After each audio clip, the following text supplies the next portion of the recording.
ජාත්‍යන්තර ගුවන් තොටුපළට. ගුවන් තොටුපළට ආවේ ගුවන් ගමනකදී ඔබ දැනගත යුතු කාරණා වලින් ටිකක් පිළිබඳව කතා කරන්න.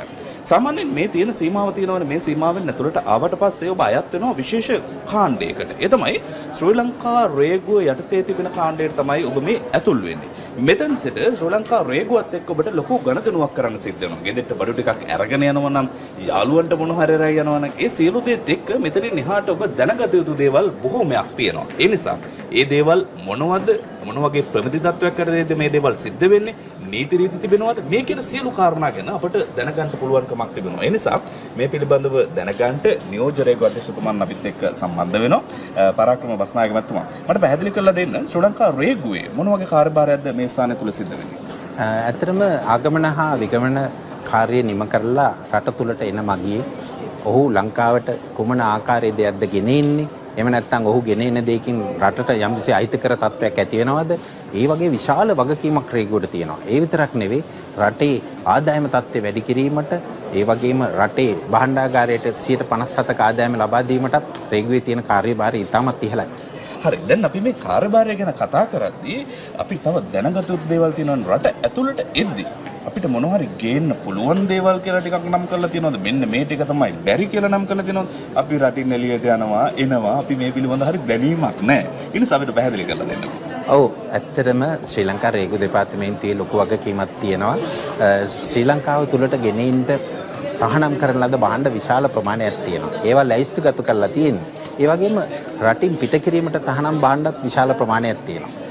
එහිදීත් මම විශේෂයෙන් සඳහන් කරන්න ඕනේ රටක පාරිසරික තත්ත්වයට විනාශකාරී වෙන ජෛව විවිධත්වයට විනාශකාරී තත්ත්වයන් නැති කරන දේවල් ගෙන යාමට අපි අවසර දෙන්නේ නැහැ. පෞරාණික භාණ්ඩ ඒ වගේම රටක අනන්‍යතාවයේ රැකෙන දේවල් සංස්කෘතියට හානි කරන දේවල් එන්ටසෝ යන්න ඒ කිසිම අවස්ථාවකදී රේගුව ඉඩ දෙන්නේ නැහැ. රේගුව ඇත්තටම පෙරහණයක් වගේ කටයුතු කරනවා මේ අවස්ථාවේ. දැන් සමහරවිට අපි මේ රටේ ඉඳලා එනකොට අපි හිතාගෙන ඉන්නවා රත්තරන් ටිකක් ගේන්න. තව සමහර හිතාගෙන ඉන්නවා මුදල් ටිකක් ගේන්න ඕන කියලා. තව මොනවාරි එහෙ තියෙන විශේෂ දේවල් ටික තරම් වෙන බලාපොරොත්තු වෙනවා. ඒක ලංකාවට රත්තරන් ගේනවා නම් මෙන්න මේ ප්‍රමාණය තමයි රත්තරන් ගේන්න පුළුවන් වෙන්නේ. මෙන්න මේ වගේ මුදල් ප්‍රමාණයක් තමයි ලංකාවට ගේන්න පුළුවන් විදේශ මුදල් වලින්. එහෙම කියලා සීමාවක් පනවලා තියෙනවා. ඔව් ඊටාත්ම වැදගත් ප්‍රශ්නයක් දනංජි මතු කරේ.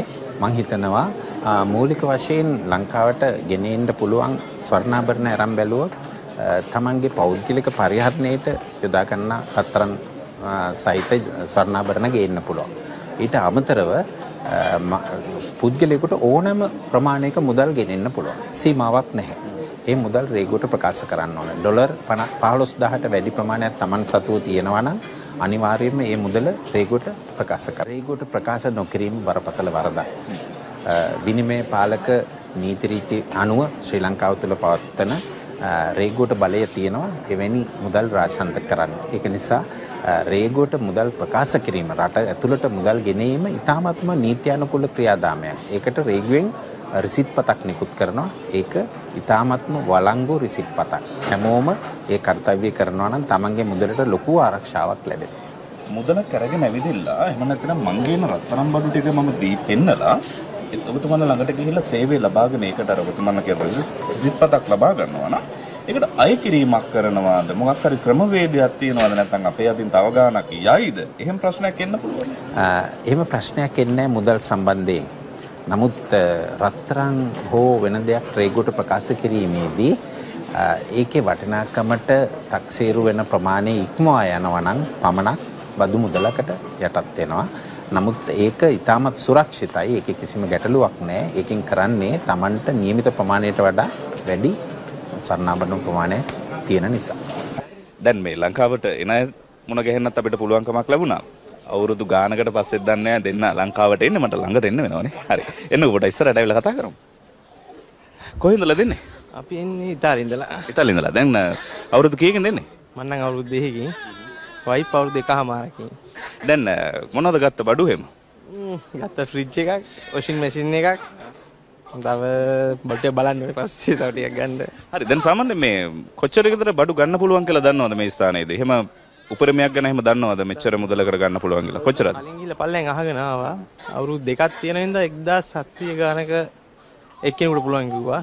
ඒ වයිෆ්ටත් තියෙන හින්දා 3500 විතර බඩු පුළුවන් කියලා මම හිතනවා. ඒ කියන්නේ දැනුවත් වෙලා තියෙන එක ගැන. ඔව් පල්ලෙන් අහගෙන ආවේ මම.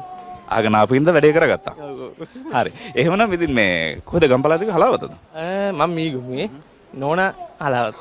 හරි මොකද මේ මෙතෙන්ට ඇවිල්ලා හැමදේම කරද්දි දැනුවත් වීම ඉතා වැදගත් වෙනවනේ. ඔබට පත්‍රිකාවක් දෙනවා. දන්නවද මේ පිළිබඳව? ශ්‍රී ලංකා රේගුව මගින් පත්‍රිකාවක් ඔබට ලබා දෙන. මේ පත්‍රිකාව විවිධ ස්ථානවලදී බහලුම් වල දමලා තියෙනවා. ඒක ඔබට ගන්න පුළුවන්. ඒක ගත්තට පස්සේ ඔබ මොනවද රැගෙන එන්නට පුළුවන් දේවල් මොනවද අපේ මේ ශ්‍රී ලංකාව බාර නොගන්නා දේවල් ඒ හරහා ඔබ මොන වගේ කාරණා පිළිබඳවද දැනුවත් විය යුත්තේ අවධානය යොමු කළ යුත්තේ මොන වගේ කාරණා සම්බන්ධවද මේ කියන සියලු දේ පිළිබඳව මේ පත්‍රිකාවේ සඳහන්. ඔබ සාමාන්‍යයෙන් මේ ගුවන්තොටුපොළ පරිශ්‍රය පාවිච්චි කරන කෙනෙක් නම් අනිවාර්යයෙන්ම අපේ රේගු නිලධාරියෙක් මුණ ගැහිලා හරි ඔබට මේ පත්‍රිකාව හොයාගන්න බැරි වුණොත් ඔබට පුළුවන්කමක් තියෙනවා ඔන්න පත්‍රිකාව හොයාගන්න. ඊට පස්සේ ඒ හරහා තවත් දැනුම ලබා ගන්න පුළුවන්. රට යනවා එනවා විතරක් නෙවෙයි මේක සිද්ධ වෙන ක්‍රියාවලිය පිළිබඳව හොඳින් දැන සිටීම ඔබේ පරිස්සම්කාරී ජීවිතයට ඉතා වැදගත්. දැන් අපි මේ විදේශ රටක ඉඳලා ඇවිදilla ගෙදරට බඩු ටිකක් කරා යන්න යනවනේ.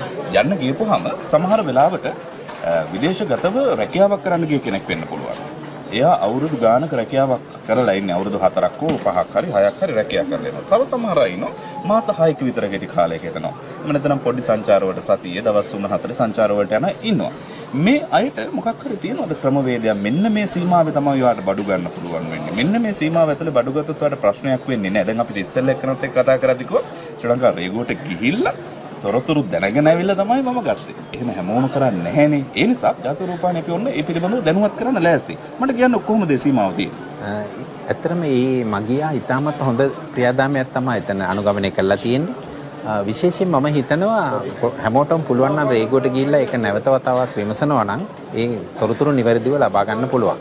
විශේෂයෙන් සඳහන් කරන්න ඕනේ වසරකට වැඩි කාලයක් ඉඳලා ලංකාවට එන අයට ඇමරිකානු ඩොලර් 1750ක තීරුබදු සහනයකට උරුමකම් කියනවා.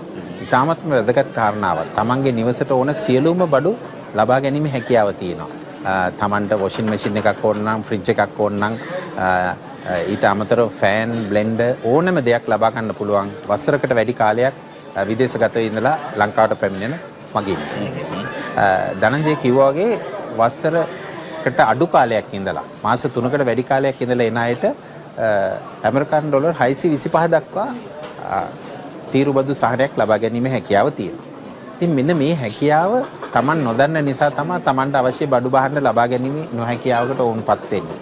මම විශේෂයෙන් කියන්න කැමති රූපවාහිනී මාධ්‍ය ඔස්සේ මගින්ට රේගුවට ගිහිල්ලා Tamanට નિયમિત තීරුබදු ප්‍රමාණය කොහොමද කියලා දැනගෙන ඇවිල්ලා බහන්න ලබා ගන්නවා නම් වඩා හොඳයි කියලා. ඔව් සාමාන්‍යයෙන් දැන් මේ අපිට ලැබෙන පණිවිඩ තියෙනවානේ. ඒ පණිවිඩ අතරේ අත්දැකීමක් ලැබුව කෙනෙක් අපිත් එක්ක කතා කරනවා. එයා කියනවා මම විදේශ රටක ඉඳලා ලංකාවට එනකොට මගේ අතේ තිබුණ විදේශ මුදල් ටිකක්. ඒ විදේශ මුදල් ටික මම අරගෙන එද්දි මම එතෙන්ද ඒ තියෙන ස්ථාන වලට ගියාට පස්සේ ඒගොල්ලෝ කිව්වා මම මේ මුදල් ටික එළියෙන් මාරු කරන්න ගියොත් මට ප්‍රශ්නයක් වෙයි. මට මොකක් හරි තව ගෙවීමක් කරන්න සිද්ධ වෙයි. එහෙම කියලා අපේ මුදල් ටික අරගෙන අපිට එතනින් මාරු කරලා දුන්නා. හැබැයි මම දන්නේ නැහැ ගාණ කීයද කියලා. ලංකාවේ මුදල් වල පරිවර්තනය වෙනකොට ඒක වෙනසක් තියෙනවද දන්නේ නැහැ. මේකේ ප්‍රශ්න ගොඩක් තියෙනවා. මේ ස්ථානයේදී පුළුවන් ද විදේශ මුදල් එහෙම අරගෙන මාරු කරන්න? ඇත්තටම Taman ගෙනෙන විදේශ මුදල් මාරු කිරීමට નિયમિત යාන්ත්‍රණයක් ගුවන්තොටුපළේ තියෙනවා. ගුවන්තොටුපළට සම්බන්ධ වෙලා තියෙන බැංකු පද්ධතියක්ම තියෙනවා. මේ බැංකු පද්ධතියට ගියොත් Tamanට નિયમિત මුදල නියම ආකාරයෙන් පරිවර්තනය කරලා ලබා ගැනීම හැකියාව තියෙනවා. එම නිසා එහෙම නැති නීත්‍යානුකූල නොවන ආකාරයෙන් කුමන ස්ථානයකදී හෝ මුදල් මාරු කිරීමේ කටයුත්තක යෙදෙන්න එපයි කියන එක විශේෂයෙන් සඳහන් කරන්න ඕනේ.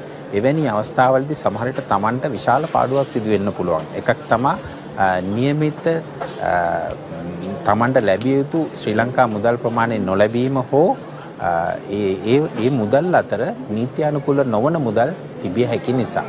ඒ පිළිබඳ පරිස්සම් වීම Taman සතු කාරණාවක්. මේ පිළිබඳවත් රේගුවෙන් විමසිය හැකියි.